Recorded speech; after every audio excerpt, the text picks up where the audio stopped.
Olá, tudo bem com você? Eu sou o professor Ronaldo e estamos aqui para a nossa aula de filosofia.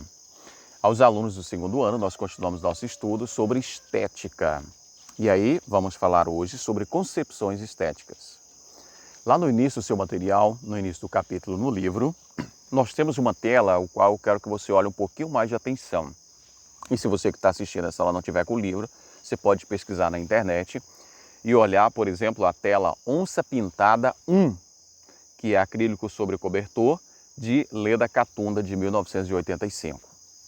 E aí eu quero deixar aqui no início algumas indagações. Será se essa tela seria uma obra de arte em todos os momentos? Será se ela poderia ser considerada uma obra de arte de qualidade em todos os momentos? Ou não? Ou só apenas em alguns? Então, para que a gente possa compreender isso, vamos começar aqui a nossa viagem pelas concepções de artes. Tudo bem? Então nós vamos começar primeiramente pela concepção de arte grega, que traz para a gente a concepção naturalista. A concepção naturalista, ela tem em suas bases a representação da realidade. Diríamos o seguinte, o artista precisa criar suas obras do ponto de vista de imagens ou objetos já prontos. Por exemplo, o artista vai representar esse lago. E aí, detalhe, nós temos dois conceitos aqui dentro do princípio da arte naturalista que a gente precisa compreender, que é o princípio do realismo e do idealismo. Veja bem, o realismo, ele trata o mundo como ele já é. E o idealismo, ele trata como ele queria que fosse.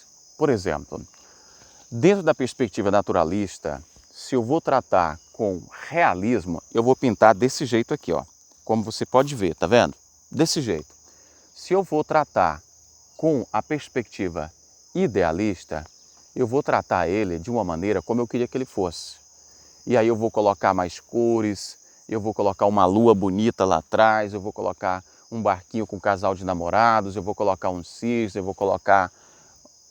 eu vou deixar ele lindo e maravilhoso, como eu queria que fosse, certo? E aqui dentro da perspectiva da arte grega, as obras desse período, elas eram produzidas de tal maneira, buscando essa perfeição, esse idealismo, que, por exemplo, o rosto humano, quando se ia pintar, trabalhar o rosto humano, se utilizava o que era chamado os 3 terços. Então, se dividia em 3 linhas. No primeiro terço ficavam, a testa, o segundo terço, olhos e nariz, e o terceiro, o restante, ficava boca e queixo. Era uma maneira de enquadrar. Então, se, por exemplo, você gosta de fotografia, procure um pouco sobre a regra dos terços. Você vai ver que vai lhe ajudar um bocado, tá bom? Isso é uma herança da arte naturalista grega. E essa arte naturalista, ela durou por muito tempo. Ela influencia a produção artística basicamente ali até o século, eu diria que o século XIX. Isso indo e voltando, tá bom? Então veja bem, do século VI até o século XIX, mais de 20 séculos de influência sobre a questão artística. Mas ela dura até, digamos ali, a sua grande influência com a invenção do daguerreótipo. Já ouviram falar? Isso é o bisavô da máquina fotográfica. Se a ideia principal da arte naturalista era fazer uma captura de um momento, a natureza, de um objeto de alguma coisa, e agora você tem um instrumento que faça isso, aí um parente da máquina fotográfica que faça isso melhor, então se perde o sentido de você ficar só representando, tá bom? O naturalismo na arte grega, ele estava representado em, por exemplo, em vasos, ânforas, copos, edificações, no caso os templos, instrumentos educacionais, e quem produzia era considerado o artífice, era um artesão, Ele não era artista, ele era um artesão, tá bom? E aí, depois que ele passa a ser olhado como um artista, dentro de uma contribuição muito importante desse mundo grego, nós podemos citar Platão, tá? Platão reconhece o poder da poesia sobre a alma humana e dá indícios de que ele aprecia os prazeres a que ela proporciona. Então, nesse sentido, com relação à beleza, Platão utiliza sentidos diferentes. Inclusive, ele vai falar que a beleza em si é uma forma para o intelecto. E ele faz uma crítica, Platão ele divide a estrutura do mundo em dois, o mundo inteligível e o mundo sensível. Inteligível é tudo perfeito, sensível tudo muda. E ele vai trazer a discussão interessante, ele vai dizer que a arte, a beleza na verdade, aqui no mundo sensível, ela muda. Então, por exemplo, o que é bonito para mim não é bonito para você, ou vice-versa. Enquanto eu acho bonito uma paisagem natural, o outro prefere a paisagem de um grande shopping. E aí? O fato de eu não gostar dessa paisagem vai significar que ela é feia ou não? Então, Platão já traz essa reflexão. E dentro dessa busca da perfeição, da representação na cultura grega, nós tivemos até algumas anedotas. Por exemplo, né? Lá se diz que Apelles pintou um cavalo tão bonito, tão perfeito, que quando os outros cavalos vinham, aquela foto começavam a relinchar. Ou então, outra anedota, que é a de Parrácio. Parrácio pintou uvas com tamanha perfeição que os passarinhos iam tentar bicar a tela de Parrácio. Olha só, são as concepções, as anedotas do objetivo dessa arte naturalista, que era representar a realidade. Agora falando um pouco, tá, que esse sentido era o quê? Era o sentido de cópia ou reprodução exata e fiel da realidade. E aqui surge o termo mimese, tá bom? Reprodução exata, cópia. Esse era o sentido da arte naturalista. Já na Idade Média, nós tivemos uma mudança nesse sentido. A Idade Média ela não teve tanto esse olhar para a arte. No entanto, na Idade Média, tá, o olhar foi um pouco diferente. A arte tinha que atender aos princípios religiosos. Desta forma, foi abandonado a arte naturalista e, nesse sentido, começou-se a entrar na estilização. Então, a arte atendia a finalidade didática, de ensino, atender a Igreja Católica, que se utilizou da pintura e da escultura para ensinar religião e infundir o temor e o julgamento final. Tá certo? E aí surge a arte bizantina, que mostrava grande hegemoneidade a partir da sua codificação, mesmo a figuras chapadas e vestes com linhas sinuosas, mas com uma finalidade religiosa, tá certo? Grandes nomes do ponto de vista teórico, nós tivemos Agostinho, tá? Agostinho, ele vai dizer que uma coisa é bonita porque nos agrada, ou nos agrada porque é bonita. Aí ele vai dizer, agrada porque é bonita, né? Esse conceito de ideal de beleza fundamenta a objetividade do julgamento da beleza real e concreta. É a fonte das normas para a produção do belo. Já Tomás de Aquino, né, ele vai adaptar o conceito de forma para justificar a existência de coisas individuais. Tá certo? Se o mundo é criação de Deus, terá as marcas de sua origem e será a encarnação simbólica do Logos divino. Pode assim dizer, ser objeto de nossa atenção e interpretação. A beleza e bondade não eram atributos diferentes, eram modos diferentes de olhar, aspectos diversos das mesmas coisas. A beleza é o aspecto agradável da bondade, pois o belo é agradável ao conhecimento, ao passo que o bom está relacionado ao desejo. Essa era a visão de Tomás de Aquino da beleza, dentro dessa perspectiva de fundamentação teórica, tá bom? Tomás de Aquino não conhecia a poética de Aristóteles, mas ele vai dizer que mais baseado nesse mesmo princípio aristotélico, ele vai dizer que o espectador pode ter prazer ao se deparar com uma obra de arte. Isso sem ter a consciência do que o agrada de forma sensível, tá bom? Então ele vai voltar para essa concepção da forma sensível. Ele pode ter prazer sem saber que o que agrada é aquela forma.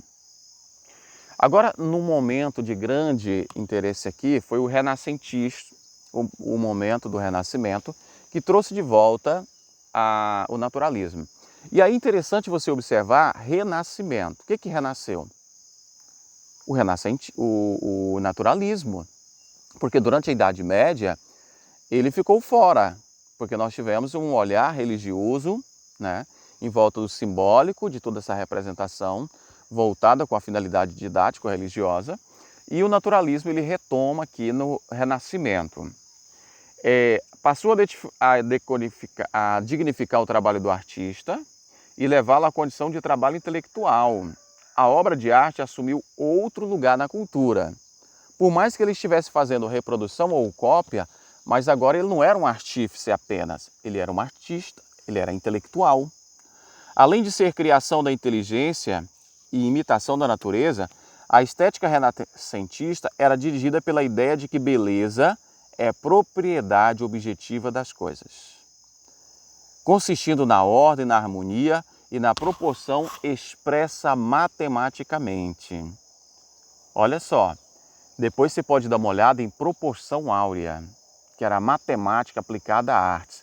Por exemplo, Leonardo da Vinci, nesse período que pintou as suas telas, dizia-se os mitos, as anedotas, que ele fazia sua tela toda marcada em linhas, como se fosse um tabuleiro de xadrez. Tá? E aqui o racionalismo e o academicismo. Vamos falar aqui de Descartes. A busca da clareza conceitual, do rigor dedutivo e da certeza intuitiva dos princípios básicos invadiu o campo da arte. A matemática entra na arte. Os conceitos de racionalismo entram na arte. Então combinaram-se elementos aristotélicos, de Descartes, nos conceitos polissêmicos, isto é, razão e natureza. O racionalismo estético, aqui ele começa a adentrar esse mundo. Tá bom? Então a natureza deve ser representada em abstrato, com as características da espécie. O princípio básico da arte, portanto, continua a ser imitação, embora agora ganhe o cunho idealista. Não era só representar, mas representar do jeito que deve ser, que eu quero que seja. E aí nós tivemos depois a influência do empirismo inglês, John Locke. Para ele a beleza não é uma qualidade das coisas em si, mas um sentimento da mente de quem a contempla. Então a beleza não está na coisa, está em quem contempla. Não há um padrão de gosto, porque somos capazes de detectar a presença e a ausência do prazer em nossas mentes. E todos julgamos de beleza, todos julgamentos de beleza, por isso, são igualmente válidos. Beleza é o que a pessoa notou. A beleza está em quem olha, não na coisa. Estão entendendo? E aí vem David Hume, que apresenta uma divisão do mecanismo de gosto. Ele vai dizer que o primeiro estágio do gosto é o perceptível e depois o afetivo. Então primeiro você percebe, aí depois você gosta. Tá certo? Essa é a percepção de David Hume. Ele divide em estágios essa percepção gosto. Agora Kant, o filósofo Kant, ele vai fazer na obra Crítica do Juízo, elaborada em 1790, ele vai fazer aqui uma contribuição muito relevante, tá? Porque ele vai falar a respeito da sensibilidade. A divisão entre a sensibilidade e o entendimento. A sensibilidade é a habilidade de ser afetado por essas coisas, pelas sensações. Isso é a sensibilidade. Eu tenho sensibilidade, então eu olho e percebo que tem uma beleza, tem algo ali. E o entendimento é a faculdade de produzir pensamento, experiência sobre aquilo. Então eu tenho sensibilidade para sentir aquela obra e eu tenho entendimento para compreendê-la. Tá certo? São dois elementos muito importantes nesse sentido. Então ele dividiu a beleza para que facilitasse a compreensão sobre isso. Sensibilidade e entendimento. E aí vem a concepção, a ideia do prazer desinteressado. O objeto desse julgamento gera em nós uma satisfação ou insatisfação desinteressada. Foi bom, eu gostei ou não. Simples assim. Quando digo que algo é belo, é porque ele produziu satisfação em mim. Algo é bonito porque produziu satisfação. Tá? E aí a concepção do prazer universal. Os julgamentos de gostos não podem ser demonstrados, isto é, não pode haver uma regra para dizer o que se gosta e o que se não gosta, o que é bonito e o que não é. Tá? Então, são concepções que vão aí sendo organizadas pelo filósofo Kant. Então, vem e chegamos ao idealismo de Schelling. Ele celebra o tema da liberdade individual e da liberdade com relação aos costumes. O impulso, ele vai dizer, a liberdade do indivíduo só se realiza quando os impulsos racional e material são adequadamente harmonizados de modo que possam ser expressos. Em síntese, apesar do valor intrínseco da arte, a educação estética, ou seja, apesar da arte ter esse valor, mas ele vai falar que a educação estética não é um fim em si mesmo, mas um processo pelo qual a humanidade precisa passar. Porque ele acredita que ter essa formação estética fará as pessoas melhores. A estética conduz a pessoa à moralidade, conduz a pessoa a ser uma pessoa melhor, tá certo? E aí nós chegamos à estética romântica, onde a gente baseia o gênio, a imaginação criadora, a originalidade, a expressão, a comunicação, a emoção, o sentimento. A genialidade é muito importante aqui porque ela é um conjunto de disposições naturais pelas quais o indivíduo sai do ordinário comum e revela-se alguém superdotado. Ele é um gênio, tá? O gênio era essencialmente original e expressava sua natureza superior por meio de suas obras. A imaginação, por exemplo, ela passa a ser vista como capacidade campeadora de verdade.